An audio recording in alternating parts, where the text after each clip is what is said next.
Will, and joining me today is John Lucero. Hello. Hey, John, it's been a while, man. And we've got quite a bit of news to talk about. We have got, well, I don't know about quite a bit, but there's been some kind of big stuff in the interim since our last recording, and we've all been, both, I'm saying all, and there's only two of us, so yes, yeah.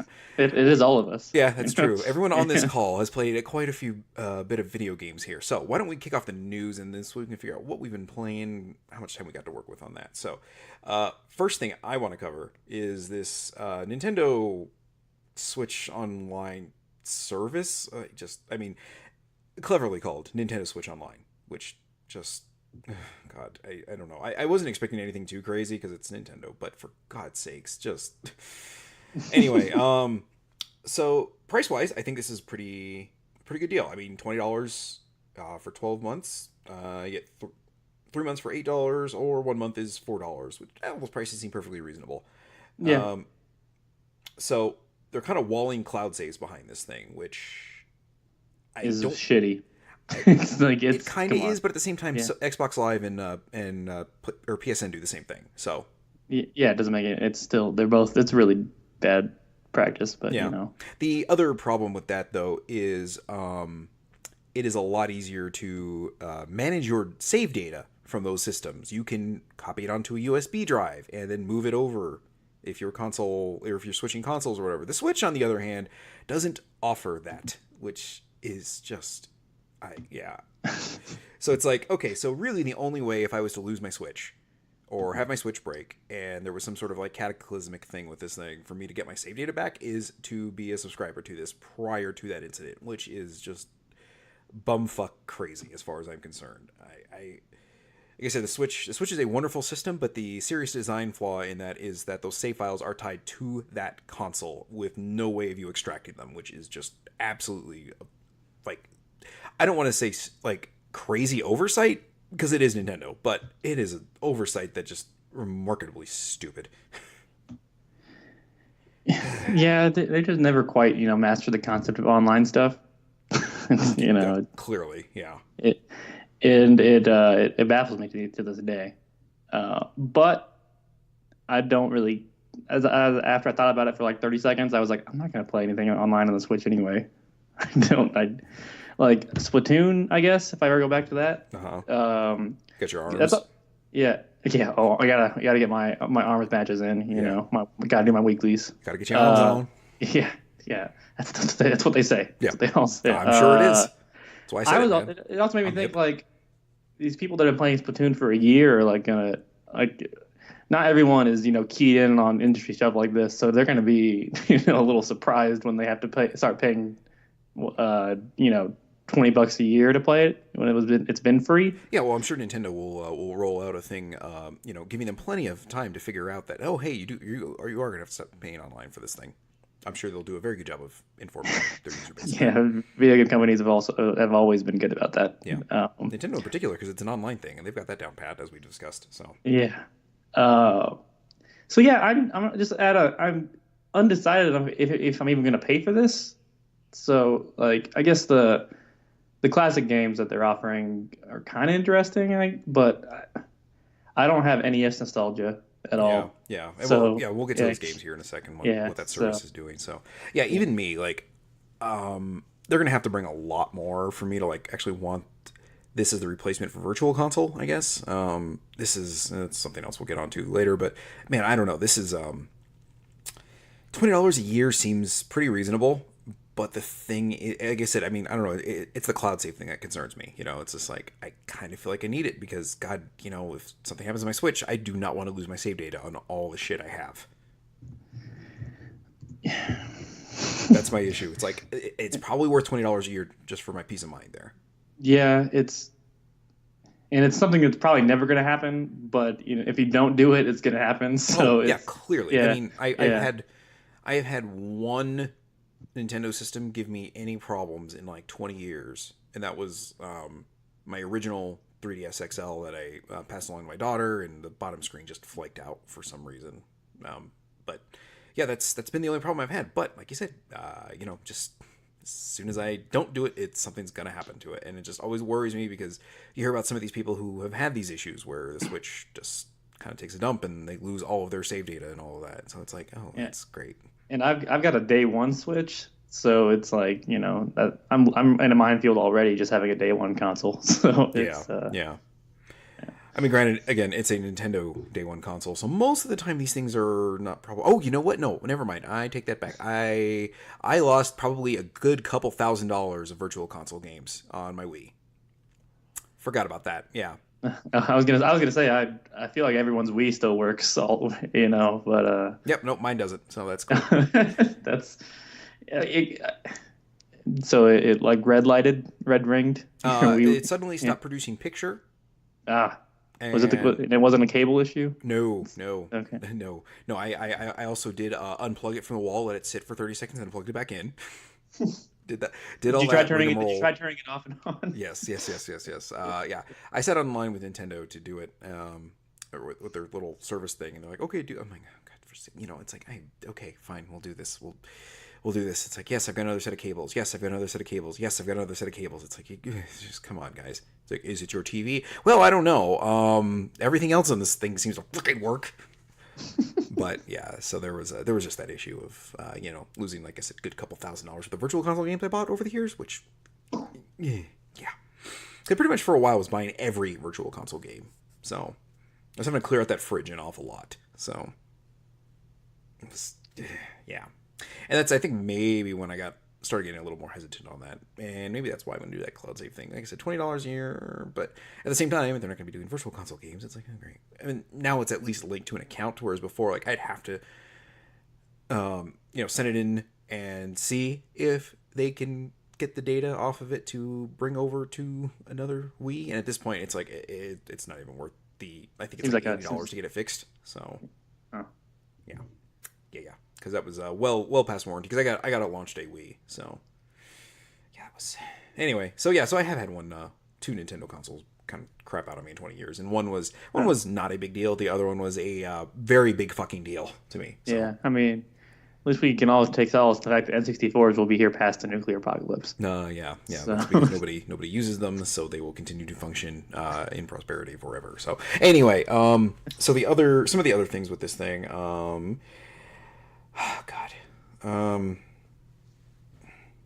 I don't know. Okay, so the NES they're bringing to this thing, and they're bringing sort of like a Netflix, it seems like, type thing. Yeah, some sort of streaming service sort of thing for games. Yeah. With all the hot titles that you've been clamoring for, Super Mario Brothers, Legend of Zelda, Super Mario Brothers 3, Dr. Mario, and then all good games. Yep. And then we've got soccer, tennis, Donkey Kong, Mario Brothers, not Super Mario Brothers. Mario Brothers. Balloon Fight, and Ice Climbers. Balloon Fight's good. Balloon Fight is just joust. Yeah, but it's that's fun. Yeah. Yes. It's. I would say it's a perfectly acceptable game. I would hesitate to say good. It's perfectly acceptable. It's a good time. It's a good couch game for friends. For a little bit. Now an online thing. So the other thing with this online thing is, those were just some of the titles. There's going to be, what is it? However many we just listed off, there's going to be up to 20 of those at launch, and they haven't announced the rest of them yet. The other thing with this is there'll be online play for these, which for some of these is kind of cool. The only thing is we'll say early iteration sports game for the NES that I like really, and I think that holds up still is hockey. Than that, isn't baseball pretty good? Is there a baseball? No. Baseball's okay. There are dozens of better baseball games on the NES. So okay, that's probably what I'm thinking of. Is like all the licensed, the more or named ones. I guess. Yeah. I forget which one there was, but there was one you can actually like hire baseball team or baseball players on for your baseball team. You can fire them, and then when you fire them, they do the the hobo sack thing on a stick with their dog following them off into the sunset. I forget what the hell baseball game that was, but oh man, I used to play that a lot as a kid. Like we rented that. Sounds pretty good. It sounds pretty good. Yeah, it was pretty awesome. There's also like a Little League game in there that's really fucking solid. I imagine it's just a licensing nightmare at this point to get, but it was a really good game. But yeah, like I said, there's dozens of other like sports games for this thing. I mean, like I'm sure it's because Tecmo doesn't care, but like getting Tecmo Bowl on there would be awesome. But yeah. I mean, hell, even 10-yard fight I think would be acceptable at this point. But Yeah, and also at this point, like the good games on there, I say good, and I don't. A lot of them, I like the original Zelda. I'm not a huge fan of. I respect it yeah, and all that, but and the first Super Mario Brothers also. 3 is still really good, but I don't have any desire to play those. I've also never been a Tetris guy, so like or puzzle game guy. So Dr. Mario, while cool, also doesn't do it for me. yeah. If this was like Super Mario World and Link to the Past, I'd at least be like, I like playing those games a lot, even though I've played them a million times.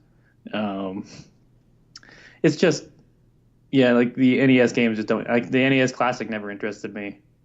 So as a 24-year-old, this doesn't do it for me in terms of like incentive. As a 35-year-old, this really doesn't do it for me. I'm a guy who grew up on the NES, so Yeah.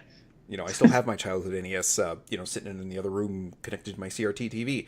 It's, I don't know, man. I don't know. So the thing I guess we failed to mention here is on the single player games, you can do a handoff mode effectively. So I'm assuming you have somebody like watching. Okay, so say like we both got this. I'm playing The Legend of Zelda, and I'm going to go have dinner, and you're wanting to continue where I was, so I just hand off the game to you. I'm assuming this is how this works, because they didn't really clarify. The good thing is a really intuitive party system for online stuff on Switch. Yeah, I mean, Nintendo has always been good with online stuff. We've discussed this at length on numerous podcasts. Yeah, it's really easy to just, put a headset in and get in the party. I guess I don't necessarily can you is the first Mario Brothers Super Mario Brothers 2-player, or is it only the third one? Is that the third one? No, it is 2 players, yeah. That's what I thought. Okay, so can you do that online? Play that together online? That that's another thing they haven't clarified, which just I was also thinking, like, would you want to play a platformer like that, like over the internet? I mean, I guess latency is not that big of a deal anymore. But no. I mean, you can stream these things if you go to like your favorite ROM site. Most of them you can just stream them right off the site, like an NES era or even Super Nintendo stuff, without too much issue. Yeah, I guess so. The first one, those games can be a little unforgiving towards the end, so I don't know. But probably fine. It's probably fine. For that, like, for stuff like that would be kind of fun for, like, my brother and I, who, we grew up, like, okay, I'm Mario, you're Luigi, and then when I die, you take a turn. Like, that could be, like, minutes of nostalgia fun, and then we get bored of it and never use the feature again, because it's like, well, why am I going to sit here and wait for you to die when I can just play myself at any given time? But, for stuff like, I don't know, I see, what was it, like the original Mario Brothers, I could... the idea of playing those together online, I think, is fun, but man, there's not a whole lot of like 2-player experiences that I'm thinking like I want to run back to the NES for. I mean, yeah, I'm trying to think of like the Adventures of Lolo games, maybe like 1 or 2 of them. Maybe the third one was. Those are like I think it's Sokoban games, like puzzle, like block pushing games, basically. Were the Adventure Island games 2-player? I don't know, honestly. Yeah, it also doesn't have like the 2 NES games that I do like a lot, Mega Man 2 and Punch Out. I guess the first 3 Mega Man games I like quite a bit. Yeah. But and Punch Out's great still. So those would have probably been a little more interesting for me, I guess. Might have. And I could see them maybe putting Punch Out on there because, I mean, it is their property, so it shouldn't be too much of an issue to get it up there. But at the same time, it's like, that's something I would lead with, not soccer. Yeah, it's Punch Out. Everyone likes Punch Out. Yeah. And it's aged. It's one of the best aged games from that generation too. Mm-hmm. Mega Man 2 also. So yeah, it's just. I mean, I guess I get it. They want to save stuff, and I'm hoping they move on to Super Nintendo games eventually. I assume they will, after they give the classic a little more time to breathe. Yeah, I mean, they said it's under consideration, which, I mean, I can't see them not doing that, but at the same time, maybe they're just going to do like they have been with, like, Virtual Console, just under a different banner, basically, so... Yeah. It's also weird, because didn't they just announce that the NES Classic is coming back this summer? Yeah, It's weird timing, I guess, for that. I Yeah, I see that as different audiences though, because people who grew up on the NES maybe just don't play video games too much anymore. Like that's a quick little like what is it like? I think it was like $80. We'll say I don't remember what it was originally, but the classic. Yeah. yeah, we'll just say $80 nostalgia thing or whatever. Where it's like, oh, this is cool. I'm glad I got I'm glad I can kind of relive my childhood a little bit with this, instead of like paying $320 for the Switch and its online service. Yeah, and it's like, and it has all the games you would want on it. I'm pretty sure. Yeah, most of. So, Most of. yeah. I mean, there are going to be some oddballs that people are like, oh, why isn't this on here? But it's Yeah. like, and there are some oddballs on there that I think that people are like, why is this on here? I mean, like I think Galaga's on there. I don't understand why that's on the NES Classic, but whatever. It's an old game. People like them. Yeah, and it's just weird to me. That's like it's not even the best version of Galaga. Why put that as your forward-facing thing on that thing? But whatever. Neither here nor there. So this service is going to launch in September, which kind of makes me wonder if like we've got a sort of a general vicinity of when Smash Brothers is coming out. Because I'm wondering if they're going to kind of launch this with Smash Brothers or yeah. It would be a dumb idea not to. It's like it would. Yeah. Like it's such a like a home run, slam dunk, whatever you want to call it, just to like release them side by side, because it gives you like very obvious reasoning for why you want to have online. So Smash Bros. Everyone likes Smash Bros. Mm-hmm. So yeah, it has to, right? Like we'll see at E3. And also we don't even know if it's a new one or the Wii U one yet. So I think they would have made it very clear that this was going to be a port of the I agree, but it's still the fact that they haven't clarified it at all that seems kind of unnecessary. But well, maybe I'm just assuming under for bad reasoning here, but like I said, I think they would have gone out of their way to clarify that they're porting the Wii U version, just because, or maybe at this point like Smash is just a brand and it's not like, hey, this is they went with Melee, then Brawl, and then like for Wii U, and then for 3DS. So I would hope they wouldn't do a whole teaser announcement for a port. Yeah. And so I mean, they made it pretty clear with what is it, like Pokken Tournament, because that was just DX or Deluxe or whatever it is, and Mario Kart 8 also. So also like curious who they're going to add. I've heard rumors of Captain Toad being added to it. My Kingdom for Captain Toad treasure tracker on the oh god, yes. Yeah. So that'll be interesting to see how they handle the jump. Yeah, I don't. Just curious what I hope they're not going to. I wanted to bring out the stupid subspace emissary mode from Brawl. I like that stupid thing a lot. Oh, the anime DeviantArt fan page. Come to video game life. Yes. Yeah, I had a good time with that stupid thing. Oh boy, I don't think I'm pretty sure the creator, because all the cutscenes were put up on YouTube, it upset him or something. I don't know. I don't think he's gonna do it again. That's what he is. He doesn't seem too keen on the idea. Yeah. I mean, we'll see what happens there, but I do wonder if this could be like a good sneak attack to get people to pay for the online thing, is having Smash come out like at or around the launch of this thing. So yeah, we'll know in a month. Hopefully. Yeah, hopefully. Yeah. I mean, we are waging on the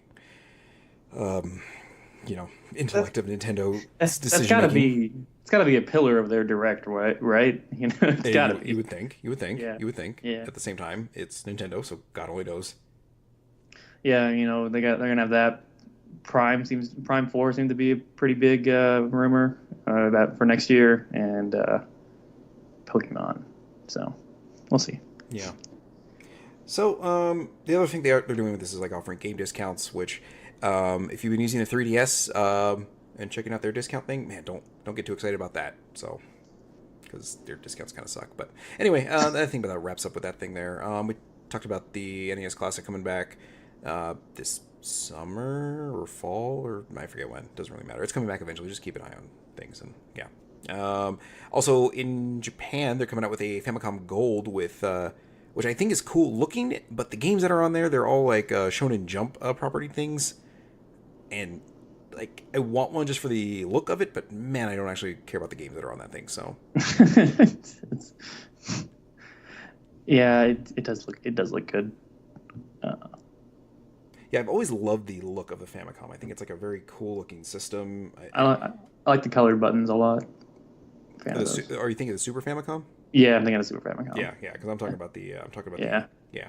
the original Famicom one. I just like the look of that thing. It just reeks of the fucking 80s. The NES just kind of looks like a VCR to me, like, Which is pretty 80s. yeah.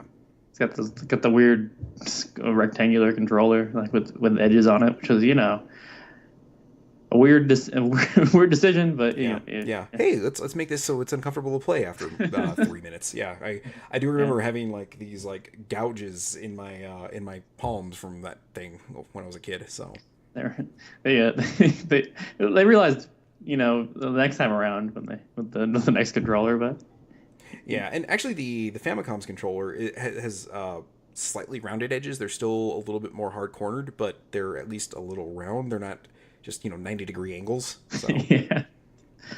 What a weird console. Yeah. So 3 of those. Let me see. There's going to be 3 Dragon Ball games, Saint Seiya and Fist of the North Star on there, which I just What Dragon Ball games are they? Oh God, I don't know. It just says I pull up the first thing I found here, and it was it's 3 Dragon Ball games. Let's see. It's a Famicom, so it's probably the RPGs that were on there. If anything, Yeah, there were quite a few of RPGs back then. I think there was a few even on the Super Nintendo, if I remember right. Yeah, there were. There's some good fighting games too. A few some really bad ones also mixed in. Mostly all of them were really bad games. Yeah. Let's see. Okay, here we've got let me see. Well, here I'll just read down the list here. We got Tag Team Match Muscle, Dragon Quest, makes sense to me. Fist of the North Star, Dragon Ball, Shenron no Nazo. Okay. Oh, good lord. Kinnikuman, Kinnikusei Oi Saudasusen. I don't know. Saint Seiya, Ogen Densetsu, Captain Tsubasa, Saint Seiya. I'm not even gonna try. We'll be here all day with me trying to pronounce that one. Like I said, I can kind of read Japanese, like pronounce it okay, but once you start getting like those, more than 10 letters in a word, my brain is like, nope, check it out. So let's see. I'm trying to find anything else that looks anything. Oh, here, Tenchi wo Karu. I forget how to say that one. Anyway, Destiny of an Emperor, which was this kind of cool like NES like RPG. Basically, it's like Dynasty Warriors RPG. You instead of having hit points, you would have how many people are in your army. Okay. So, and you would have to go back and like recruit people because they would die. So that's all right. Okay, that's kind of interesting. it's kind of a nifty little thing. Like I played it like when I first got my Ouya on an emulator, and let me tell you, having a 2x speed thing on there really helps with that game. It's a little slow battle wise, but it's a pretty cool little idea. So and yeah, but anyway, let's see. Man, I don't know that one. Okay, Dragon Ball 3, Gokuden, Captain Tsubasa 2, Dragon Ball Z, Kyoshu Saijin. Yeah. Okay. I only recognize. I think I only recognize the English versions of those games. If I did recognize any of them. Yeah. I would probably recognize them if I saw them too. Gokuden, I'm pretty sure I'm familiar with that one. I think the name is funny, but yeah, there were a lot of really obtuse RPGs that were Dragon Ball games. Yeah, and I think the Gokuden is the RPG one. Yeah, it is. Okay, I'm looking at it right now. It's an RPG. So that would be kind of fun to play, except all Japanese makes it a little difficult. So yeah, they're pretty hard too. They're like super grind heavy. Yeah. Whatever. Doesn't surprise me. I mean, it is that era of RPGs. So anyway, let's move on. Okay, so I think that about wraps up everything I've got news wise. What do you got, John? Let's see. A few weeks ago, a Canadian Walmart had a big leak with a bunch of mostly as of yet. There were a decent amount of unannounced, mostly games that we were aware of, a lot of sequels, and the validity of this thing is still up in the air. I think it's pretty believable for the most part, especially because one of the games just got a gameplay trailer like earlier this week. So But like, I'm gonna go down this list. Like, I don't think any of these are gonna like blow your mind when I read these. It's even the ones that weren't announced yet. See, the first one, Tom Clancy's The Division 2, which was previously announced already before this. So Yeah. that Not terribly surprising. yeah. Splinter Cell, just Splinter Cell. So no, does not have a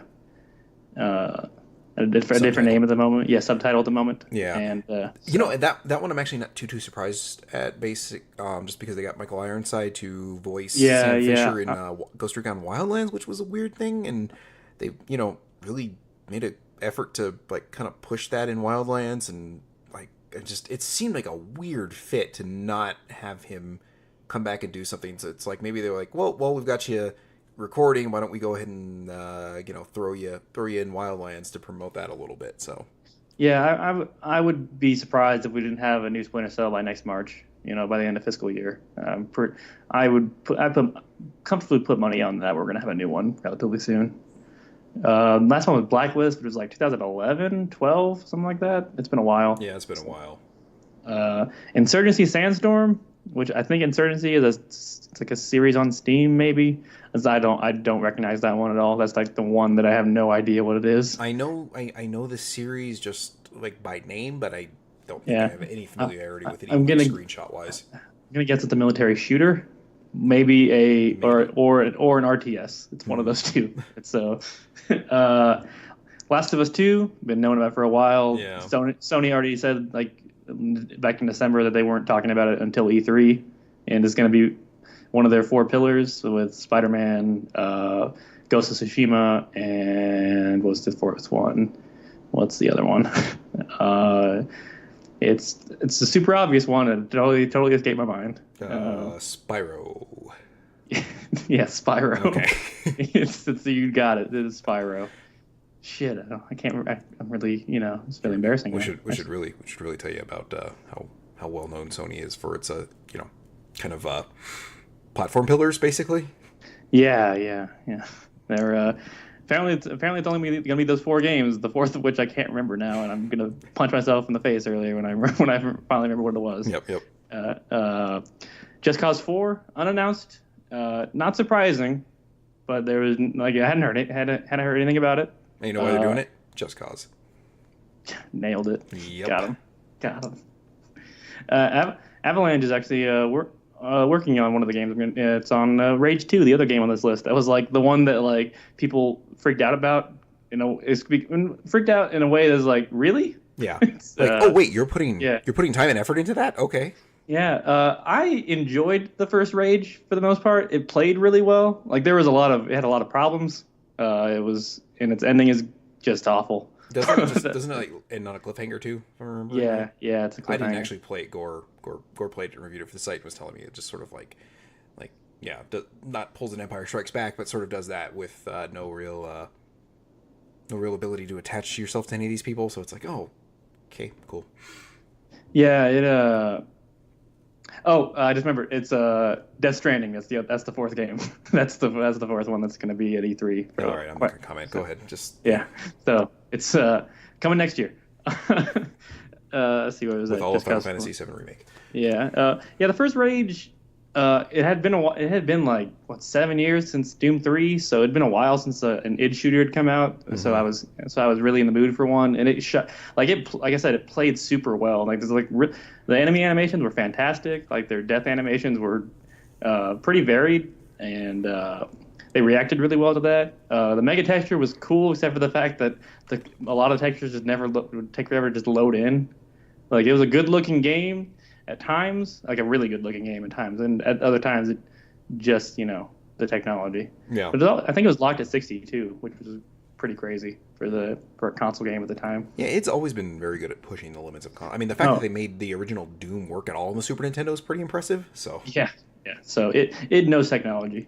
And Rage 2, like their gameplay trailer actually looked pretty cool. Like there's a lot of movement. It seemed a little more verticality and speed added into the mix. Some environmental variety too, instead of just all brown all the time. Yeah, well, I mean, that was the that was just the pillar of that generation was all brown. Yeah. So I am intrigued by it. I don't know I don't even remember the story really, so I don't really care about that. But it looked really fun to just shoot things in that game, and that's always a big selling point for me. So I'm keeping out Rage 2. They also seem to go on for a Borderlands kind of tone from that trailer, which is, maybe they'll do that better than Borderlands. Not hard to do. But, Yeah. yeah. I was gonna say that's Yeah. Just, But yeah, I don't know, have two people writing it yeah. so they can like bounce off of each other instead of one guy being like, "Hey, this is hilarious." Yeah, and Bethesda the last few years has been kind of killing it with all their games that they've released. So it seems promising, especially. Yeah, I mean they've had a streak of like a couple things kind of just like going well, I don't know, not bad, but just like kind of falling off the radar very quickly. Wolfenstein 2 kind of fell off the radar. Dishonored 2 didn't seem to do so well financially, but I mean it seemed to be received well, pretty critically well. Oh yeah, Wolfenstein 2 also was received very well. Yeah. They both just fell off the map entirely very quickly. Yeah, they're single player games, so they don't have the longevity of even like Doom's multiplayer wasn't very good, so that hurt it. But yeah, but I felt like I kept hearing people talk about how good those games were, and like now it's just like I don't know, it just seems like those almost completely forgotten. Yeah, also Prey came out. Oh last yeah, year. yeah, there you go. There's another one that was interesting. Probably getting a DLC this year. Oh yeah, I heard about that. Yeah. Anyway, yeah. So let's keep running down this list here. Yeah. All right. Like I said, Just Cause 4, Avalanche working on it. That's who we're working on Rage 2. With id, they're both working on it. Destiny Comet, which I'm guessing is a code name for the Destiny expansion coming out. I'm going to tell you it's going to be September because they follow their usual routine. This is the big one. The last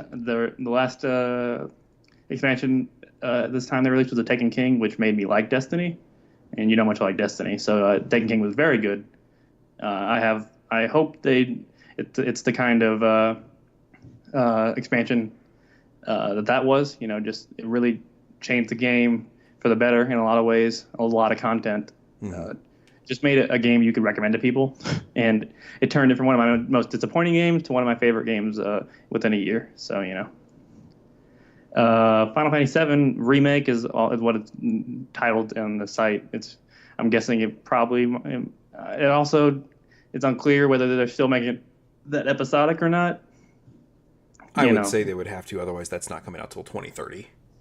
So we'll hear more about that. Square has a press conference this year. I think pretty rare, but I think with Final Fantasy VII Remake and Kingdom Hearts 3, they've got they probably got a lot they want to show off there. So yeah. I still don't believe either one of those is coming out anytime soon, but no. Kingdom Hearts 3 might come out next year. I could see that. I could see 2019. 2018, yeah. No, absolutely not. It'd be really surprising if they hey, Kingdom Hearts 3, it is under your seat now. You can play it now. Please. Somebody give a shit about this stupid series. Yeah, I think the creator just had a talk where he said it's going to be hard people to grasp the ending of it and stuff. I'm like, oh my god, yeah. I just hope it's totally nonsensical, but it also ends everything, so there's no hope for another one. Yeah, God, that is exactly what I'm hoping for. However much I doubt that is going to happen. So yeah.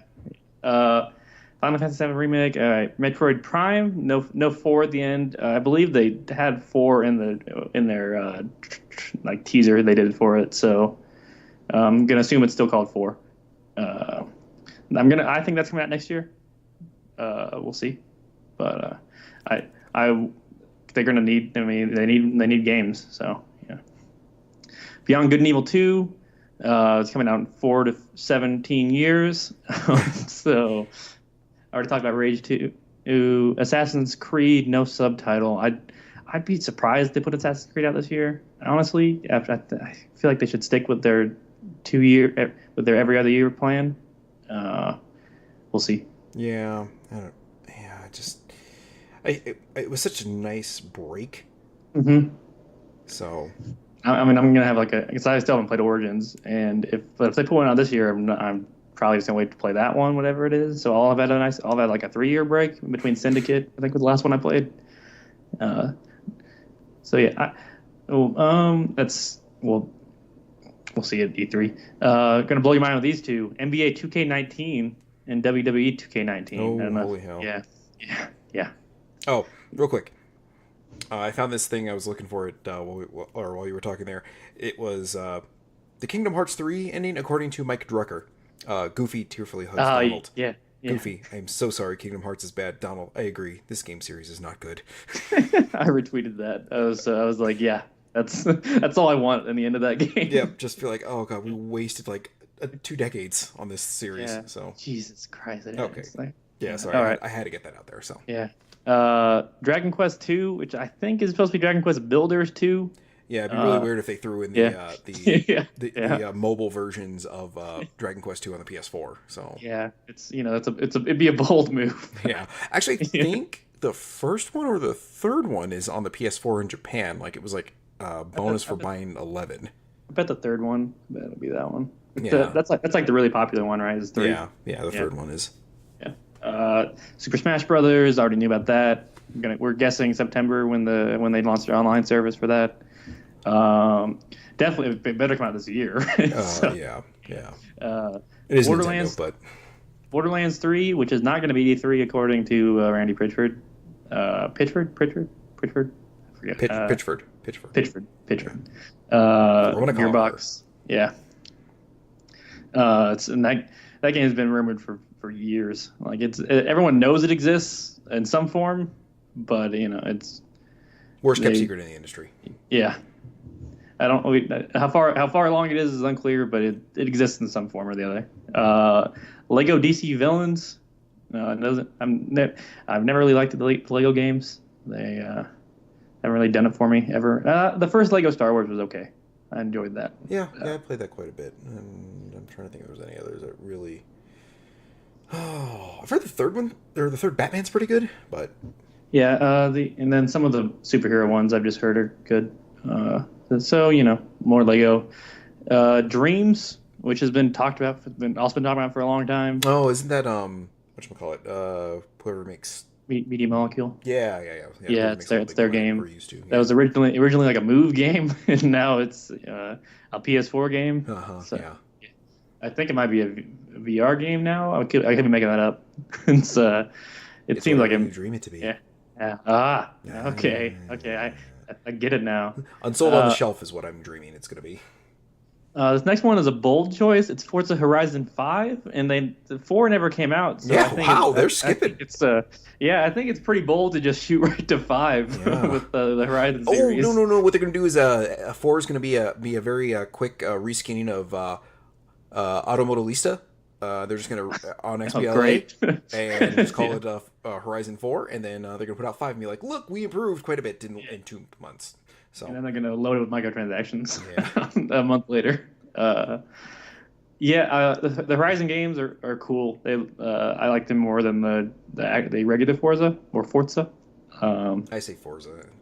Yeah, I don't know. I think it's Forza. It is. I just don't care.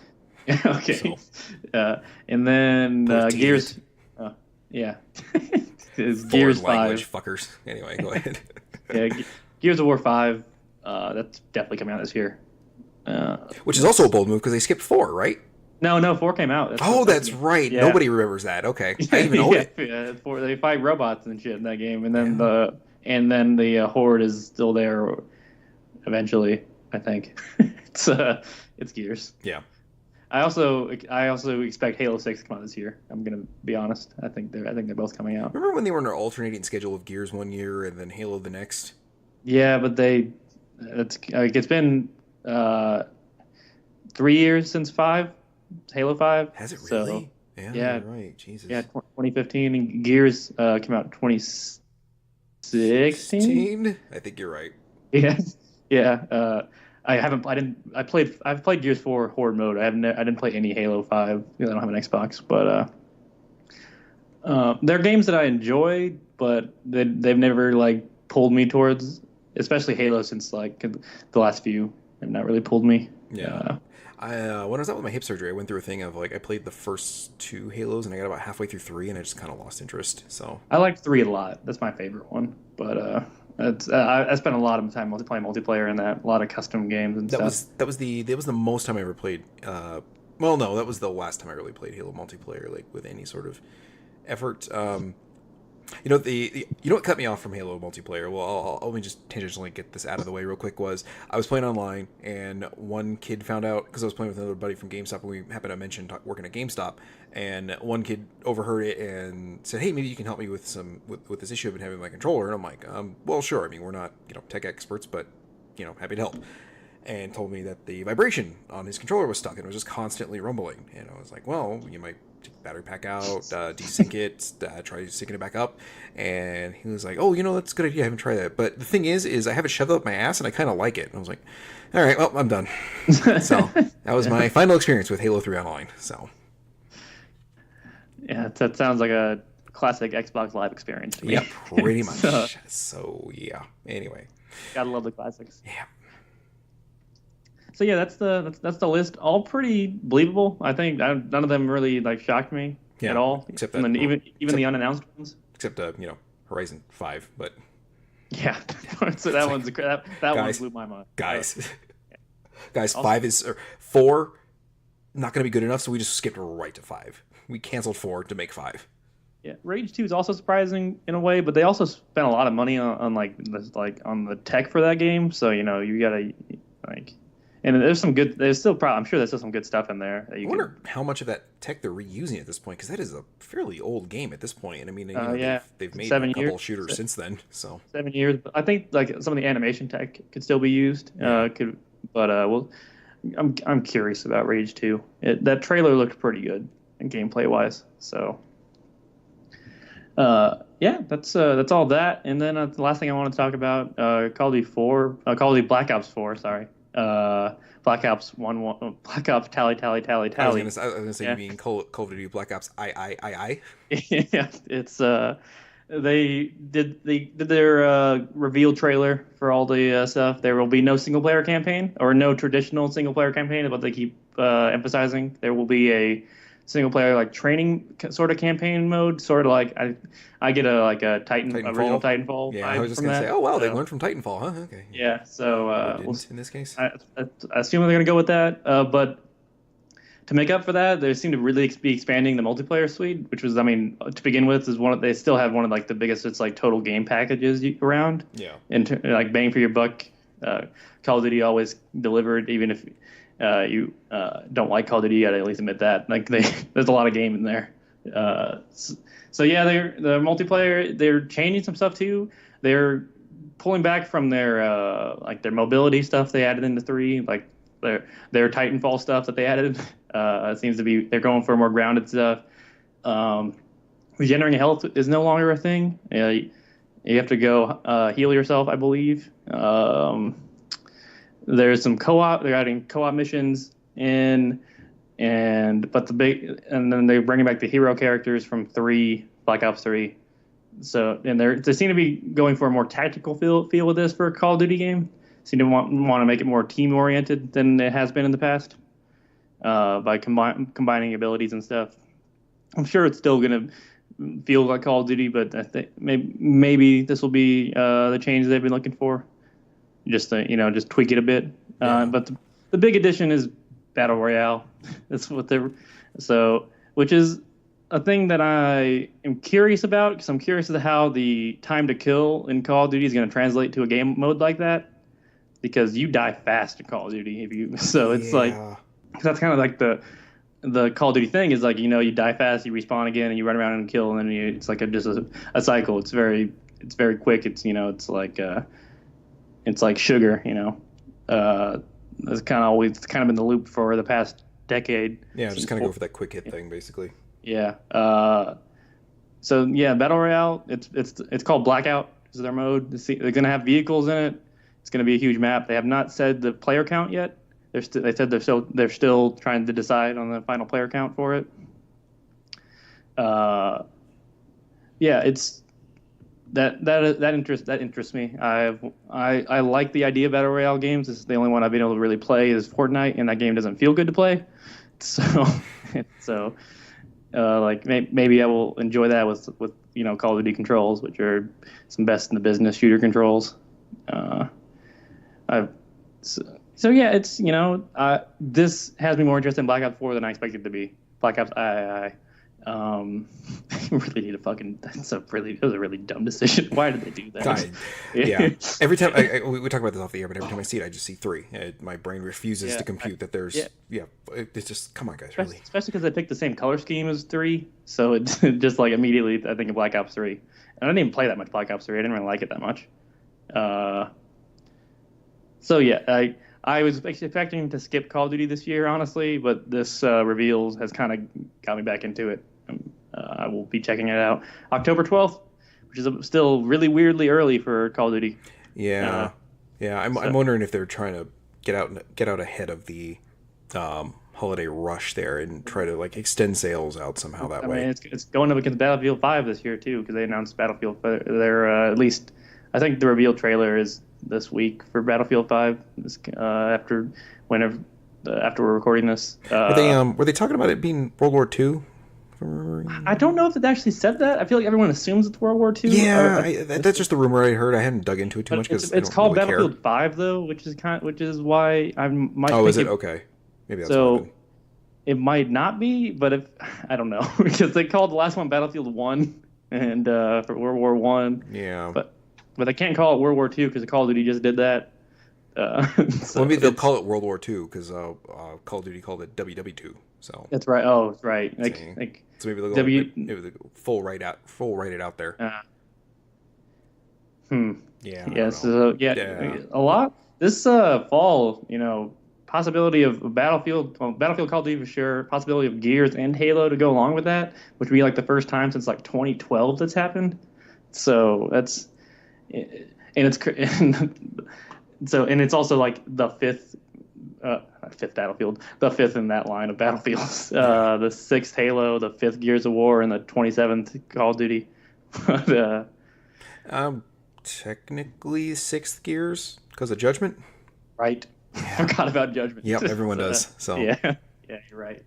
Just like everyone forgot 4 existed. So. Also, it's like the 8th Halo if you count ODST and Reach. Yeah. So so those shooters, God, like they've been around for like pretty much half of my life. So like just like those since then, they've been around for my whole life. But like this era of them, so they're getting up there. Is it weird for you being so young and like having grown up with them, as you have, to see them kind of in a decline at this point? It is. It makes me feel old sometimes thinking about it because it's like in a way, like I know I can't. I'm 24, so it's weird to say that, but I understand where you're coming from. Yeah, it does. I'm starting to feel like it's passing me by in a weird way, and it's also like but also it's like Facebook. Like how people in our generation still use Facebook. It feels like that. Like kids now or teenagers now, like Instagram is the big thing. It's not Snapchat. No, it's not Snapchat anymore. I don't know. So I believe Instagram is the big one currently. Okay.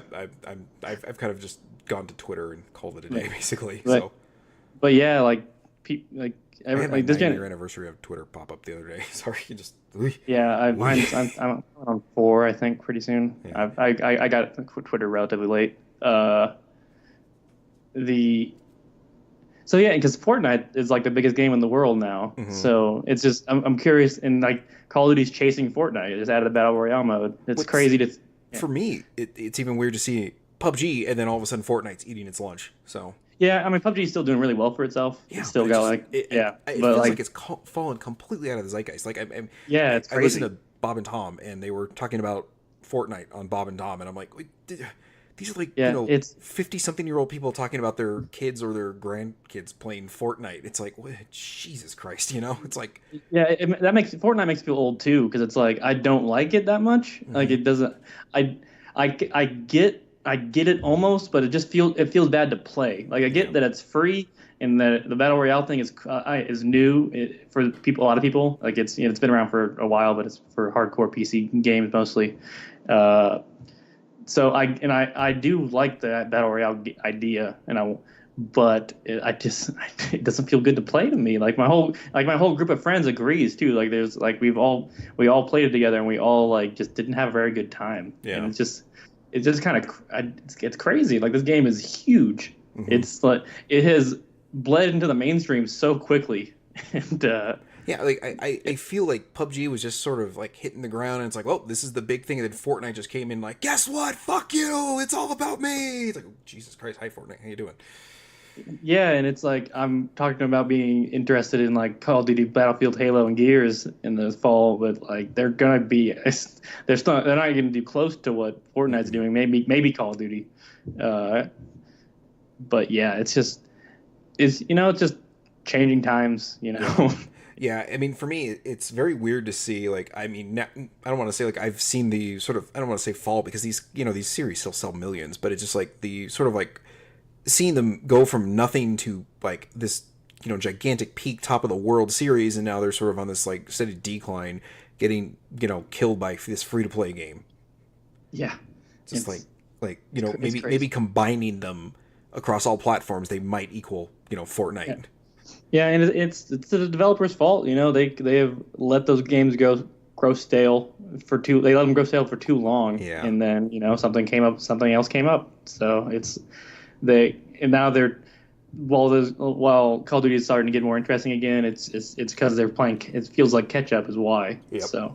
So also the fact that they call it Black Ops 4 is weird to me. Just the idea that because it's such a it's a multiplayer only one, so they honestly could have just called it Call of Duty, and just went for a full rebranding. Yeah, and maybe just like built on that sort of the way a lot of Ubisoft games are. Just like, okay, we're gonna here's our year one thing, here's our year two thing. Yeah, they could have totally went with that, and like they could have added like celebrity cameo characters to play as and stuff like that.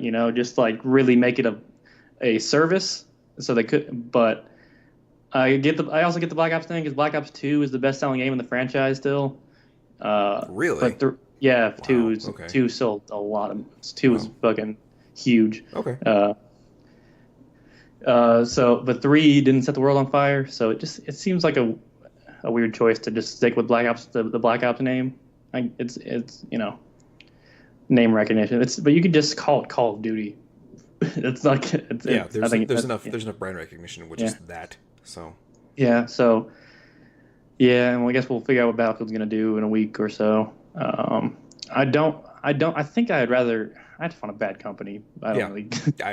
You took the words right out of my mouth. I was literally going to say whatever you were saying next. I was like, I just want Bad Company 3. So yeah, or hell, even a remaster of 1 and 2 would be fine for now. Yeah, I'd be happy with 2. I really like 2. If they could like implement the way 2 played into the first one, I'd like to play the first one again. It just the second one was so much better feeling than that first one. So and this indestructibility in 2 is so like so good and so above like 3 and 4 did. Yeah. But yeah, it was a good game. Yeah. So yeah, that's it's like shooter.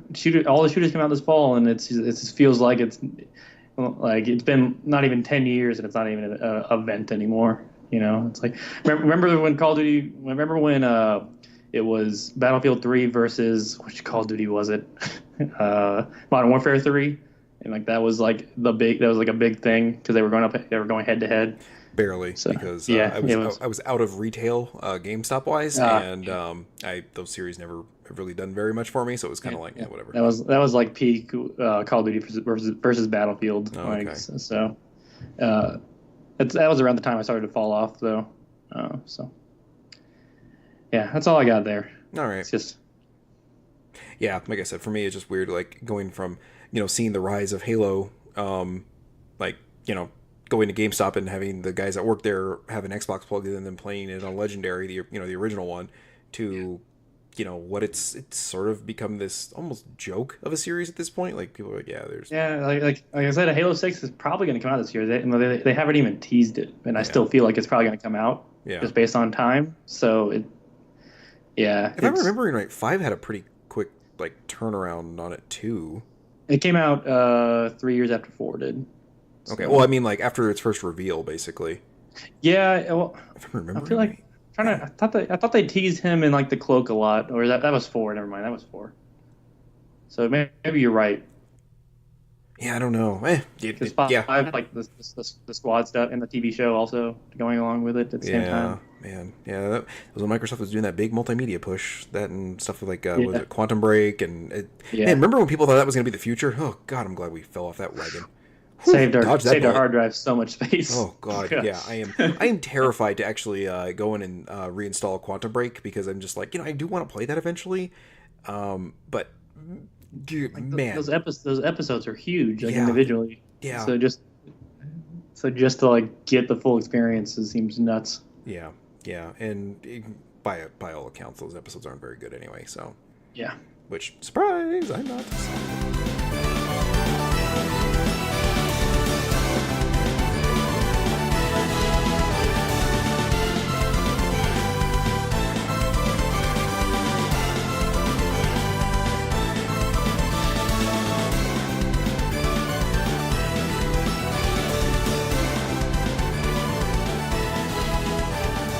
All right, so let's move on to what we've been playing. Actually, I want to start off real quick with a mobile game I've been playing or finished playing. It's called Simulacra. It is a found Okay. phone game. This is my first one, so I don't know. Maybe I don't know how much this genre actually like how unique to this genre this thing is. But basically, you find this game or you find this phone, and it starts to break weird like very quickly. There like it goes to like a reset, and the screen starts freaking out, and the girl that the phone belongs to, she uses herself as the background, which is weird. Huh. I've never heard of anybody doing that, but I mean, I don't know. I guess people do that, so maybe I don't know. Probably, I'm sure people do that. Yeah. Kanye probably does Um. that.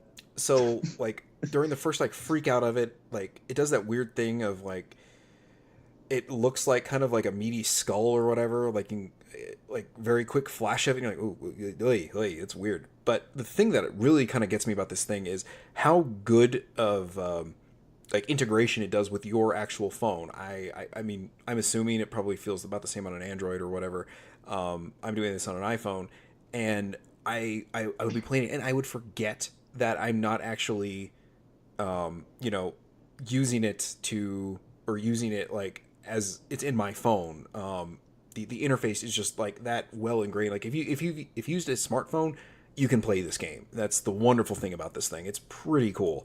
I would go to like double tap the home button a couple times to like bring up multiple apps or bring up your I don't even know what that's called or whatever, but just bring up like all the apps that are running to switch apps, and it would just bring me out of the game like, oh, that's right. So during the I think it's like a 6 hour experience or something along those lines. Like I did that multiple times. Like I would go press home to back out, and it would just bring me back to my home screen. I'm like, oh, that's right. Okay, that doesn't do it there. So it's a really like pretty cool little horror game. Yeah. Definitely gave me the creeps, especially if you're playing with headphones, because some of the sound design choices in there are a little creepy because you'll hear like footsteps and a door knocking occasionally, Okay. and it was pretty like did my bedroom door just get knocked on? I'm like, I just creepy. I would say like my big complaint with it is just the acting is a little strange. It's not that great, but it's not so off-putting that it's terrible. If that makes a sense. I think it's like $5 or something like that. And honestly, like I thought it was a great experience. It really kind of plays with that whole just I guess reliance on your phone Yeah. quite a bit, and I enjoy it a lot. I was really surprised at like some of the directions it ended up going. It got a little like the ending I got was a little not hokey, but it's just like, oh, okay, it wasn't what I was expecting. There's multiple endings, and then when you Okay. do a new game plus, you can basically like it'll basically like power through all the stuff. Some of the cool stuff is like the puzzles. So like text messages will come in and they'll be corrupted, and you'll have to piece together the text message. It'll give you like the words of the sentence, but not in the order they're supposed to be in. So you're supposed to piece it back together. Okay. So a simple little, order puzzle. Okay. Yeah, Sure. yeah. Yeah. Pictures you'll have to figure out basically like they'll come in kind of scrambled or whatever. So you kind of got to figure out like what order to restore parts of the image in to get it to piece together the image. I never really found out like the proper way to do it, but I managed to get through them with I think the longest one took me was like 3 minutes maybe. So I was never really stuck on one for very long. And there's so many like little things in there that can affect the way the game goes. Some of the dialogue, like the written dialogue, is a little strange, but I also think that could just be, you could just sort of take that as like that's the way people text sometimes. Like I try to text like I talk, but I know a lot of people like they don't. So, and sometimes like I don't know, some of the misspellings and the odd use of grammar, it's just something I've noticed people do anyway, and it's just like, okay, well, that's, it's just something you kind of have to take with a grain of salt. But I mean, for the most part, it's a pretty cool little experience. So Okay. Any AR stuff in the game?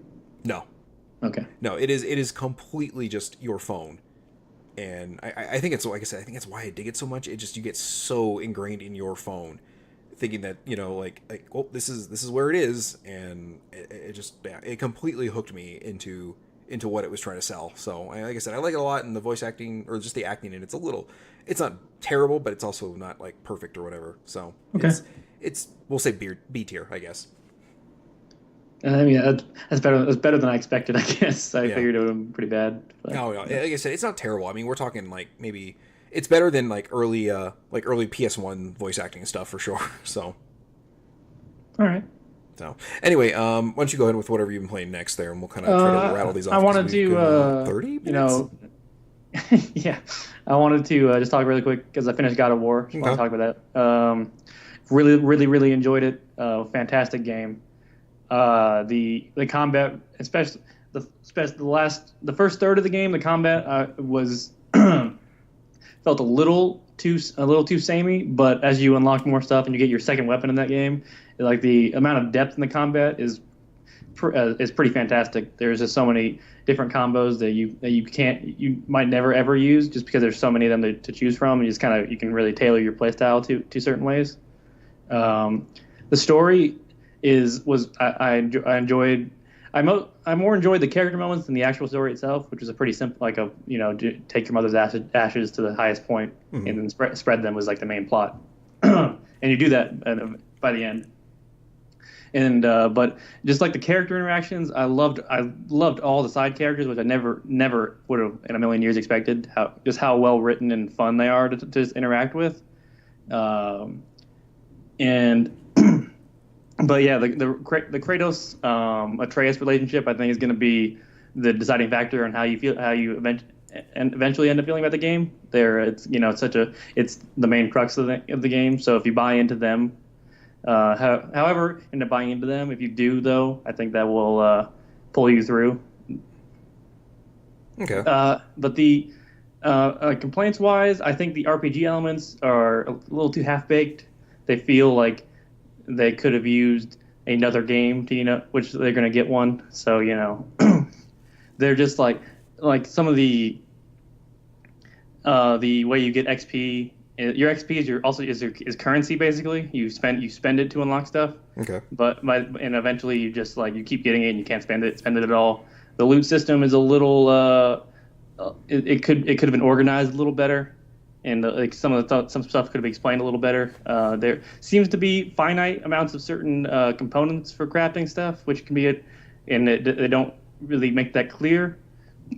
So you can kind of craft yourself into a corner and for some of the end game stuff. But a lot of those systems don't really need to be interacted with too much if you don't plan on playing past the end of the story. That's where most of the true challenge comes, is in the end game encounters. And I think I called it an open world game last time I talked about it. I feel like that I should clarify it's more of a hub kind of game, like an ocarina kind of thing. I've heard Shadow of the Tomb Raider, or Rise of the Tomb Raider is very similar structure wise. Yeah. So, and also there's some pacing issues in the last act, just in terms of if it feels like they're padding it for no reason, because it's relatively long story still. I feel like the padding was unnecessary. A lot of some MacGuffin stuff that didn't need to be there, but I never felt like, God, I don't want to play this anymore, because it's just fun. The combat I just loved the entire time. In the back half of the game, I just loved it the entire time I was fighting stuff. And they do big cinematic stuff better than pretty much anyone. So, and the way QuickTime events are, utilize this time is a little more is better. The buttons are always tied to what you're doing in the cutscene. Mm-hmm. So that's a big step up from giant X in the middle of your screen. Yeah, yeah. Mash, So, mash, mash, mash, mash, yeah. mash. Yeah, and they use Atreus a lot in combat and even in cutscenes too. So it just flows really well. It's a wonderful game. It's my game of the year currently. So like first half of the year, but we got Red Dead and Spider-Man still, which I think are the two that are going to give it a run for its money. And I'm really excited for the follow-ups. The story ends and lands in an intriguing place. A lot of possibilities for the future. Yeah. And I think that because there are enough things they can fix in the second one to make it where I would be willing to say it's a masterpiece. The first one is not. It's not like a Breath of the Wild situation, but you can see where they can improve upon it because it's already really good. Yeah. Yeah, I'm looking forward to when they finally get another shot at it. Yeah, I wonder how long the turnaround time is going to be on that. Because they're gonna make a sequel to this thing. It's Oh, sold, yeah, it's sold like gangbusters. It's been just incredibly well received. So Oh yeah, they've set it's super sets up for sequels. Yeah. It also sets up other realms too. Other mythologies. So there's so many directions they could go in. It seems to be based on some end game reveals. Seems to be going in a certain direction. You could probably guess where it's going, at least like what things they'd be targeting for a Norse mythology game. But I really enjoyed their version of all that stuff, especially because I don't know Norse mythology that well. So it was fun to learn, at least of these different characters. So even if it's their version of them, I do love their continued use of making gods feel like just really shitty people with a lot of power. It's Yeah. like that's what I've always liked. The gods in those kind of mythologies, because they always felt like regular people, just they happened to have a lot of power, so it made them really terrible people. Mm-hmm. So yeah, just amplify the power and amplify the assholeness. yeah, I've always liked that. So yeah, it's God of War is. I think it's a must play. I obviously know everyone's gonna love it, but it has deserved all the praise it's getting, in my opinion. So. All right. That was your game of the year so far. I'm gonna probably move on to. I don't know if it's gonna be my game of the year so far, but it's pretty goddamn close. I've been playing State of Decay 2. I got a review code for it a few days early, and boy, oh boy, I couldn't be happier to be back in this fucking world, man. I don't know what it is. I know this game has some technical hiccups. I see all of its flaws just like coming to forebear. But god damn it, this is like one of the few games like I just happily see past every flaw that I come across. The single player is, I would say, pretty stable. I haven't had really any issues, whereas the first one was an absolute mess the first time I played it. Like enough that like if I hadn't saw the nugget of what was in there, I probably would have been like, oh, this game's garbage. But I saw something in there, and like State of Decay 2 has really brought it out. They've definitely like toned down on the story a little bit. Like you don't feel like you're rushing to try to get ahead because your just supplies are dwindling and everyone's dying, and like that was the big flaw of the single player thing that was the only thing that was there. Oh, in the original version of State of Decay was like you would go and start stretching yourself way too thin, way too quickly. You would have a major character die, and it was just a huge blow to you. And it was just like, great, there's no way I can continue. I'm at this point right now where this is completely on me. I got a little too cocky, probably stretched myself out a little too thin, sent one of my guys out way too far, and there was a zombie attack at my base, and the AI can handle it, but they don't handle it as effectively as you do. So I came back and like my ammo was almost completely wiped out. My health supplies were nearly wiped out. A few of my survivors are very, very fragile at the moment. The guy I was controlling, his stamina is nearly completely depleted, and you have to leave them. You have to leave them behind basically to let them recoup. So you end up with one of these other characters that's kind of crippled at the moment. So it's just a matter of like, oh man, did I put myself in a fail state by trying to stretch myself too thin? And that's kind of what I dig about this. Like I hate hate most of those survival games because it just feels like you get punished for doing something like you didn't know was going to be an issue. And in State of Decay 2, it does a great job of telegraphing like you really shouldn't be pushing too far, but you can't sit there and stagnate because your supplies will run out in an area. Like once you pick the supplies up, they're gone. So you do have to continually keep moving, but you don't have to do it at this pace that's just completely crazy. I've had two survivors get in a fight, and I've had to exile one of them, so that kind of hurt because she was one of my better fighting ones, but she had a very brash, assholey attitude. Actually, no, her character trait was described as asshole in the game, so so I ended up having to exile her, and yeah, it was not great. You come across human survivors that you can trade with, you can build kind of alliances with, but sometimes things can also go bad with those guys, and they will try to steal your supplies if they find out how much you've got, and maybe they've got more ammo than you do.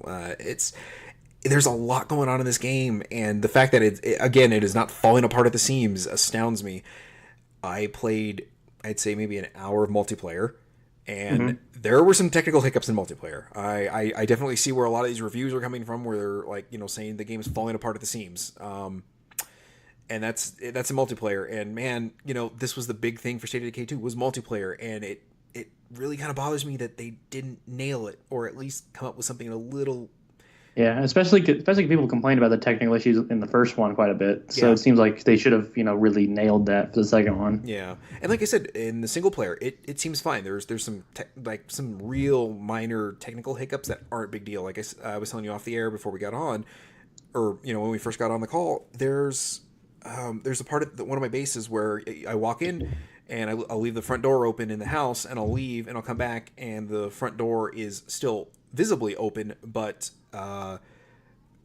as far as the game is concerned, it's closed, so I have to press the Y button to open it. And it's just like, it's such a minor thing that I'm like, it's not that big a deal. It's just like, why couldn't that get fixed? It seems like a pretty easy little fix to do, but anyway.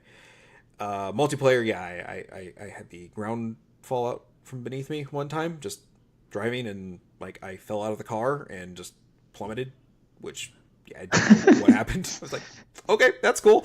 It really sucks because that's permadeath. So I mean, that seems a little like that's funny in some games, but I feel like I'd be very upset if that happened to me in that game. Yeah. I did that with one of my shit characters. I was like, well, if I'm going to go online and potentially lose this character, I am going to go ahead and just use somebody who's not really useful. And if people don't like, playing with me, they can boot me or whatever the hell you can do. I didn't really care. I was like, I just wanted to do it like experimentally wise, just for the podcast and to write about it later, just to see. Friend of the show, friend of mine, Alan Averill, who does localization for 8.4. Actually, you should listen to the latest 8.4 play. He was on that this week, and man, oh man, I like that guy. So when he gets back from Japan and I get back from my California trip in mid-June, we are going to get online and play the hell out of that thing. We have been waiting for this game for a long time.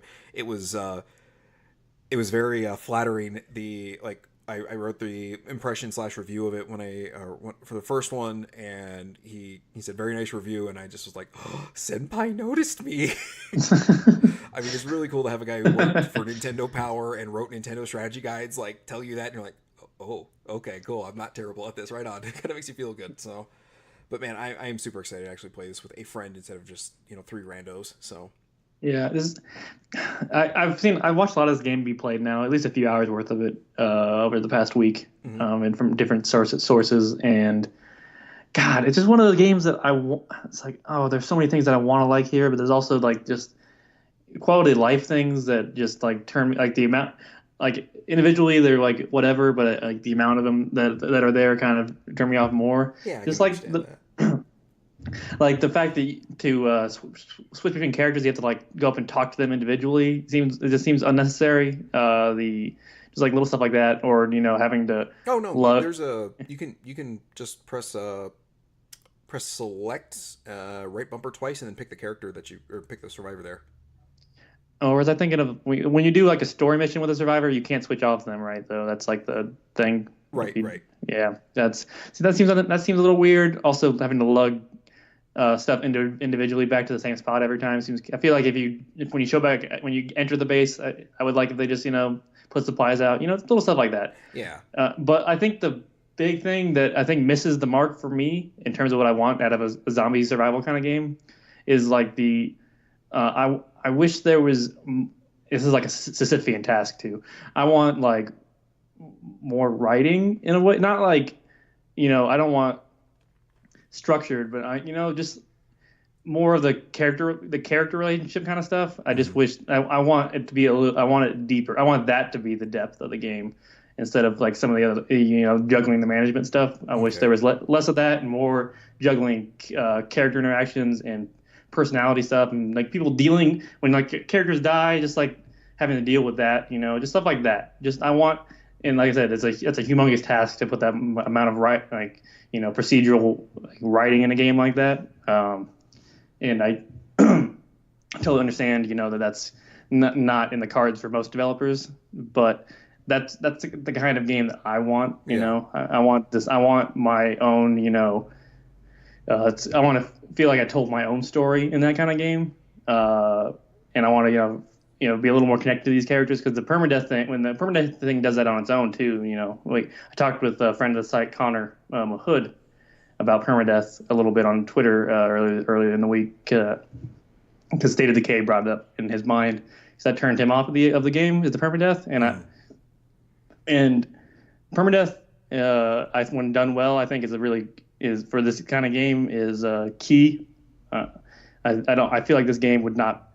That's like might be the key feature in this game is the permadeath in my opinion for what I'm looking for in a zombie game. So so yeah, those are the things that like because I look sometimes I look at the game like man I really like this and other times I'm like it's just little things I don't care about dealing with in the game. See, and for me, I'm the total opposite. Like, I don't want more story. What's in there for me is perfectly enough. I don't want more characters. Yeah, I get it. Because the amount of the amount of interaction, and then just the potential amount of like I said, most of these characters are just randomly generated, and the fact that you would have to have more, like so much script, and I mean, it would just leave absurd amount. It would just leave the door open for potential bugs just to go flying through the roof. Yeah, and like a Bethesda game, just like or.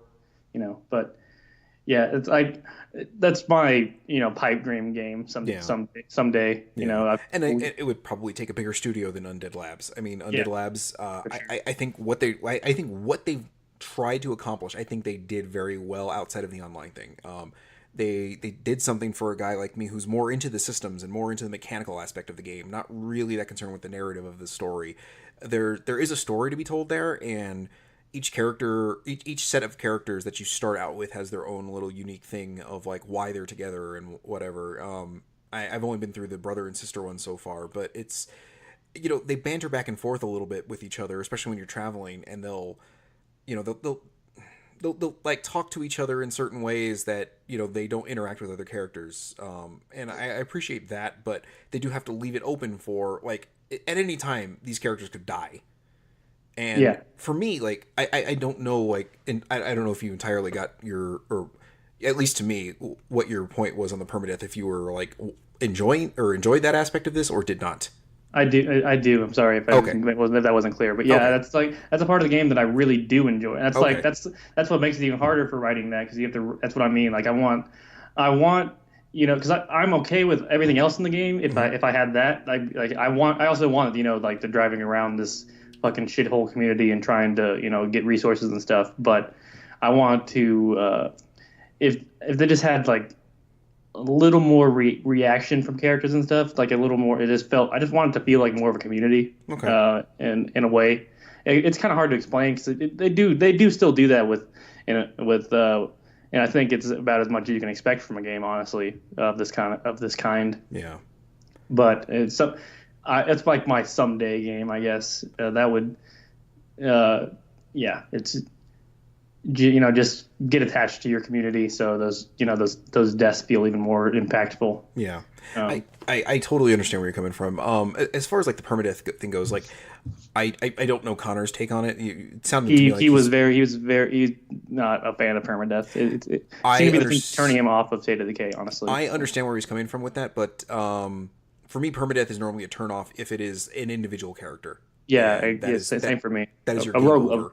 A roguelike generally is like, where So, Yeah, but whereas State of Decay, it's like it gives you options, and you have to be smart about who you send out, and it also has that like wheel of you can't rely on the same person constantly because their stamina will run out, and then you're just asking for them to get killed. You have to cycle through, and the leveling up system is just is like my favorite leveling up system in video games is just go do the thing, and it will make you better at it. yeah, And and oh, that's where I think like I said, I don't have the problem with permadeath because like I said, I haven't lost anybody outside of exiling somebody because I was afraid they were going to go and shoot up my entire community because they were pissed off at somebody because, like I said, their character trait was asshole. It's, I'm perfectly okay with losing somebody because for me, it just feels like it's my fault and adds this level of tension to this game that if it didn't have, I don't think this game would be as effective. It needs that level of tension to be there. That fear of, well, if I push too far, I could just completely fuck myself. And like I said, I'm okay with that. Normally, like we've talked a lot about games that respect your time, and for me, this game just I guess on paper sounds like it should not be my thing. It should not because it does not sound like it respects your time. But I think it does what it's doing so well, and it like engrosses me so completely. I have no problems with spending 10, 12, 11 hours or whatever I've spent on it so far, and getting to the point where I completely fucked myself because I got too ambitious. I never feel like the game's cheated me out of anything. It's always been, well, you didn't prepare well enough, or you ventured too far, and you're about to lose like your strongest character or whatever. It always feels like, nope, this was my mistake. I got too ambitious, or I wasn't ambitious enough, and I left myself or left my community to go get or just become stagnant and just run out of supplies completely, and there's nothing near us and we've got to pack up and move, and it's just like I said, that level of danger in this game, I love the shit out of it. And I think the reason I like it is there's nothing like State of Decay. There's no, nothing there like isn't. this You're game right. out there, and Like I love it for it.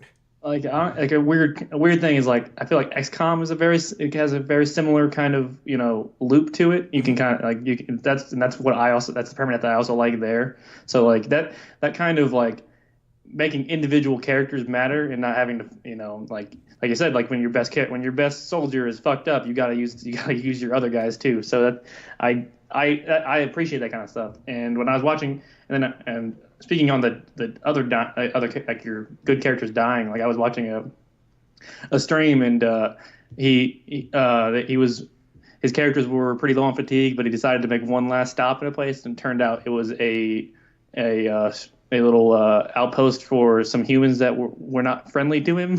Mm-hmm. And before he could get away, like one of his best character, who was the AI at the time, he was playing as the other one, got cornered and then brutally murdered by these people. Mm-hmm. And like that moment right there was just like that's what I want. But I also, when he got back to the community, I felt like it didn't like factor into anybody else at the community in a way that's like there's the morale decrease or whatever, like the system stuff that like obviously it's gonna be affected. But like I wanted more from the characters, and but like yeah, it was like it's almost there. It's like because like that moment, it is just like that's a moment you talk about when you're telling people about the game, that emergent storytelling that makes these games so special. Yeah. And it's just missing that extra bit for me. Yep. So nope. I mean, like I think the thing that sold me on the first one was I was coming back from a supply run with with my strongest character, and I was completely loaded up with gear, and I forget what the hell they're called, but it's just this gigantic zombie thing like charging at me. I got in the car. The car basically flipped, couldn't do anything with it. I had to like get out and run, and I was, I don't know, 300 yards from my base, and it caught me, beat the shit out of me, and ripped me in half. yeah, that's a story. That's what permadeath creates it for me. Is those kind of stories. And yeah, so I mean, yeah, if you didn't have the permadeath in this thing, like that would have just been like oops, okay, we'll try again. Whereas that was like, oh fuck, oh yeah, god. Yeah, it's like a thing. You get ripped in half, so you probably still would remember that. But like he was like, yeah, I got killed one time by this dude and got ripped in half. But I went back later and killed him. Yeah. But like for that, it's like, shit, that character's gone. Yeah. That's and not just that entire supply run was, I mean, like you can send other characters out on supply runs and they're just not as effective as you are. So all the supplies I had built up, they're still sitting there on his corpse. Except they're also being sort of loomed over by that hulking massive thing that just ripped my strongest character in half. I'm like, well, do I need those supplies really badly right now?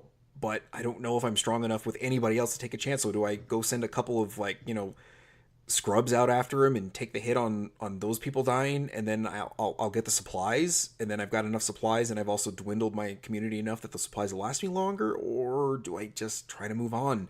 And like I said, it's stuff like that about State of Decay that I love it to death. And man, I don't know. Like I said, I understand where Connor's coming from with the permadeath thing, but man, like I said, it adds such a level of tension to this game that I just adore. Yeah, I'm totally on your side for that one. Like it wouldn't be the same game without it. So yeah, like if this game was on PS4, I probably would have gotten it. Honestly, it would have drugged me in enough to where I would have wanted to at least see if it would do it for me. But yeah. There's enough stuff in there that it turns me away from like going out of my way to get it. Yeah, but no, I can totally understand it. Like I said, I understand this game not being everyone's cup of tea. It just, for me, man, this was just one of those things. Is like it was, the first one was everything I wanted in a video game, and I had no fucking clue I wanted it. So it surprised the hell out of me, and this one is more of the same and just more refined, and I'm perfectly all right with that. Like I said, it feels good.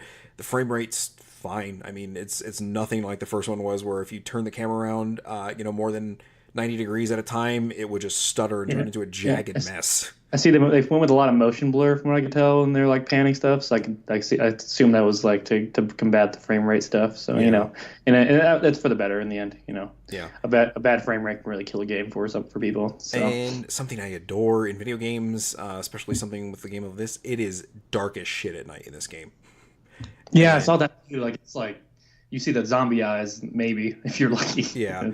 And your flashlight doesn't do very much unless there's something for it to bounce off of. And your flashlight's also kind of terrifying because it will also attract things if they see it. So it's like, and there's also no way of cycling past certain times of the day. So it's just a matter of like, well, you've got to decide what you're going to do. I mean, you could literally stand there and do nothing, but it's just like, well, at the same time that you're doing nothing, the character that you're using is also losing stamina and everything. So it's like they're using supplies, so it's like there's never a moment where you can just be like, okay, well, I'm gonna fast forward through night and we'll just deal with it. It's like you've got to be aggressive in this game, but you also have to be very defensive. It's just like I said, for me, it just hit this balance just perfectly. So yeah, and I feel like it's one of those games that it's like it's gonna just do it for certain people. Mm-hmm. Like I've seen a lot of the reviews that I've seen were.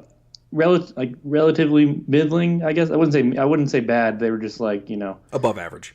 Yeah. But then I've seen other people just like I follow on Twitter that like are into these kind of games, just like having a blast. Mm-hmm. So it's just one of those games that it's gonna be for you or not. So it's, if you like systems, you might want to give it a try. Yeah. If the first State of Decay completely turned you off, I don't see this one turning you onto it. Yeah, if the technical things were the big issue, I could see this being a better thing. I mean, even the first game on Xbox One is a marked improvement from the first or from the 360 version. But yeah, like I said, if this didn't do it for you the first time, it's probably not going to do it for you the second time.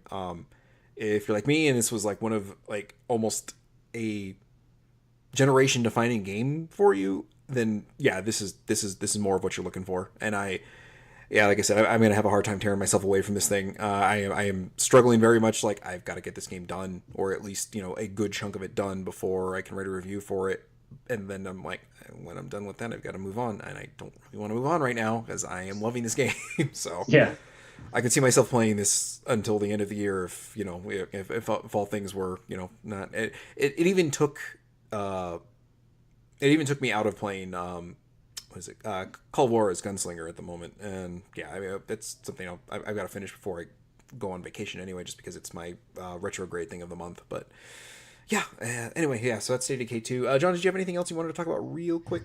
Yeah, I want to talk about Destiny's expansion really quick. Please do. Destiny's second expansion came out. Destiny 2's second expansion, Warmind, and it is a marked improvement over the last expansion. It is what the first expansion should have been. Unfortunately, it wasn't, and it was poorly received. The first one was poorly received, and it kind of killed the Destiny player base for a while. I don't know if this is gonna bring people back. They might just be waiting for the big expansion. But I will say this is the best one done since the Taken King. It's probably the second best expansion they've ever put out. Okay. And which is kind of a weird compliment because there are some really bad ones, but it's like, but it is really good. It feels like a mini Taken King in a way, in that it while it's the story itself, the story missions is like 5. It took me an hour and a half to do them. Are full of good encounters. That good Destiny shooting that people love. Like lore wise, it doesn't really give stuff enough time to breathe before you're kind of at the final encounter fighting a big boss. But like gameplay wise, it's still Destiny. And I was like feeling like, oh no, it's just another small expansion like that I'm gonna fall off of in a couple days like I did the last one, because I hadn't played Destiny since that one when that came out in December, and I haven't really played it since December. Mm-hmm. And but they solved the problem that Destiny seems to always run into when people don't like it, is that they have trouble with like post game content, like balancing out the amount of post game content for like different levels of like different power levels. So like, and they have in this one you get missions afterwards like you did in Taken King that like ease you into the late game content, and they're also giving you stuff that's like you also get access to missions that are like really time consuming, mm-hmm. but in a fun way. So like the true end game stuff, but there's also stuff in between there. It's like the in between stuff is what Destiny's always struggled with in the end game. It's kind of like just keeping your interest, so it doesn't always feel like, because you're always doing the same thing. You're always running around shooting shit and holding square and guarding areas. But they've struggled with giving you compelling reasons to want to do that. Like, and the rewards for this stuff has been really cool. And there's also like they've added a bunch of secret, secret stuff too. There's I think they brought back from Taken King is there's like collectibles. There's a new environment. It's Mars. They brought back Mars, but it's a different area. It's like the polar ice caps of Mars, which is some cool visual stuff there. Oh, Destiny 2 art is still fucking incredible. Like the art team is like the unsung hero. Not unsung. They're some of the heroes of why Destiny's so good. Because it's just like the locales are just they're worth running through and shooting stuff in because they're really cool looking all the time. So yeah, and they have like hidden items throughout the environment. That's like there's 45 of them, and if you get those, you get a exotic weapon if you find all of them. So it's just like that. That's a little thing that you to keep you going. They currently have a ongoing quest like once a week. There's like it's a 5-week thing, and once a week they had a different step in, which is going to take you a few hours to do at least because each quest has multiple steps and there's 5 of them. So it's time consuming. It gives you reason to come back every week because at the end of it you're going to it's going to reward you with something. Hopefully a cool weapon. I'm assuming it's going to be a cool weapon. So yeah, it's just I feel like I put about 20 hours into it. Okay. And so it's like, and yeah, the first, like it was like 2 hours of it was that story content, and the rest of it was just giving me reasons to get loot, level up my character. There's a goal. They added escalation protocol, which is a wave thing that's super high level stuff. So, and it's like a public event, so you can trigger it anytime when you're running around the main map. And so yeah, and I have yet to be in a group that's beat it, and it seems to it just keeps just getting harder and harder. That's why it's called escalation. So, but it's and like the recommended power level is 370, I think, to 380, and the max right now is 385, and I'm 350. So they've added grind back to the game, which is what a lot of hardcore fans are complaining about. I think they still haven't quite got the grind just right yet. It was a little too easy for people in Destiny 2, but Destiny 1 was way too hard for people originally. They still haven't quite got the loop. Yeah, I guess they're still working on that balance there. Yeah, so, but just give me reasons to play Destiny because I love playing Destiny. So, and they did this time. They gave me a reason to run around and shoot shit, and I really, really like doing that in that game. It just feels good to play, and it's a good zone out game. It's a good podcast game too if you're into those. If you're looking for one of those, because you don't. A lot of the stuff you interact with is not. There won't be much storytelling in the. So yeah, I've been having a great time with it. And it got me excited for the next expansion, and you know, I'll be done with it again and like by next month probably. So it'll be, and then I'll be raring to go again in a few months. So I like the timing of it all. Some people want the game to last long, to be a little more like their one game they need. For me, I don't need that, but I can understand, that turns people off sometimes. So Yeah, I was gonna say that's what some people go to Destiny for. Is like you said, that's their one game they play all year, and or that they wanted that to be the one game they play all year. Yeah, so I mean, I put 140 hours into it last year. Jesus. So, I have 3 characters though, so yeah, so I added another 20 on to this thing, probably another 5 to 10. We'll see how, because I'm gonna at least play to the end of the month to get to finish that quest they have going. Yeah. Oh, they also added a raid spire, which is like a little like a remix. They added one in the last expansion too, just a remixed. But this one they went for difficulty on this one. It's the recommended power level is almost a max. So for people that are into the raid stuff, they did add some more to that. And I've heard people seem to like it. So yeah, there's just a lot of just content. Just more Destiny content, which is people always want. We're always clamoring for in that game. I hope they nail it with the next expansion. I really do. They really need to. Also, Destiny 2 had a really up and down reception. Yeah, I was gonna say that's another one that's kind of fallen out of the zeitgeist. So. Oh yeah. Especially that last expansion really pissed some people off. It was very small and. Yeah, it came out 2 months after the game came out, so what do you expect, I guess? But yeah, they should. As a guy who's not into Destiny at all, like I was sort of aware of the fact that like Destiny 2, like there wasn't the talk that there was the first one. Like it didn't last as long. Yeah, because the first one had those hardcore fans when it first came out too. Because that game was, I fell off of it because the grind was too oppressive originally. Because it was just. It was just such a fucking roll of the dice to get specific items just to get your light up a little bit. Also, and I want to one quick thing. An update. I think this update. You don't need the expansion to get this update, but they reworked almost all the original exotics to make them even better and more unique weapons than they were before. Mm-hmm. So yeah, it's kind of given like exotics that people just didn't care about after a while. Has made them feel fresh and good, like the the graviton lance, which shoots like it's a 2-round burst, and the last one explodes now and leaves a damage thing behind it. There's the hard light thing, which you can change. You can now change the type of ammo you're firing, and it bounces off walls, but now it does more damage if it bounces off stuff to enemies. They've totally reworked all the exotics from the original thing to make them better, which was a complaint before that the exotics didn't feel exotic necessarily. So yeah, they've just been making tweaks here and there. They made the character movement faster a few months ago. They've added just things here and there, but this if you're looking for an excuse to play Destiny, this is a really good one. If you're like I said, I don't know if this is going to bring a lot of people back. I think it will bring some people back. Some goodwill, I think, will come from this, which is what they need. But yeah, I feel like most people are going to wait till the big thing, though. Yeah, it'd be interesting to see. I mean, I don't know. Like I said, it's as a guy with no skin in that game at all, it does seem.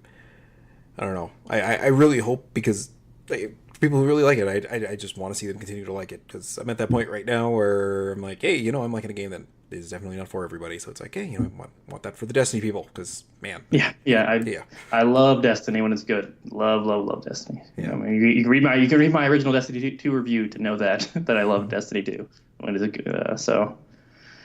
Yeah, I think that's it for me. Cool. It's yeah. All right, well, let's wrap this thing up here. usual plugs. Go to the website. You can find all our stuff there. Social media stuff is all up there too. You can follow me personally on Twitter at Jason Ariola. You can follow John at JohnLucero777. Actually, if you have any feedback, I just set up an email thing. I'm not really expecting that to get too much traction there. This way, my personal one for the site will stop getting hit occasionally for it. Is just podcast@gamesandjunk.net. So. If you had any feedback for that, eventually there's something I'm planning with that I'm hoping can kind of come to fruition, but that's future plans, and this is all stuff that's going to have to wait till after I get back from vacation, because I don't want to start working on anything and then be gone for 2 solid weeks, and not, because I'm going to try to completely detach from everything as much as I can for 2 weeks, because, man, I need a break. So I can understand that. Yeah, with the lineup of stuff I've got, reviews that I need to get done here. I'm like, oh god, why? It's like it's kind of feast or famine with review codes for me. It's like, hey, here's all of them, or hey, here's none of them. So, and right now it is all of them, and 2 of them I'm under embargo that I can't even talk about. So I'm like, okay, well, this is fun. So. Anyway, that is it. We should be able to be back next week. Week after that is up to if Frankie can record for you guys, because I will be gone for 2 weeks. So after that, it will be... we'll also see, because it's Memorial Day weekend next weekend. So we'll see if I don't know if I'm going anywhere for that yet. Yeah. So. And then E3 is happening while I'm gone too. So I don't know if we're going to wait until we get back, or until I get back, or if you guys are going to try to do something. You have my blessing on trying to get something done. So I will probably try to get something done for that. I feel like we should probably get something. It's E3. Yeah, but I mean, I guess I could pull a Luke and call in from the bus on my phone. So, oh right, yeah. Podcast on the bus. So yeah. Anyway, that's enough for that, and we'll talk at you guys next week. Bye.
What a noon, that what a moon.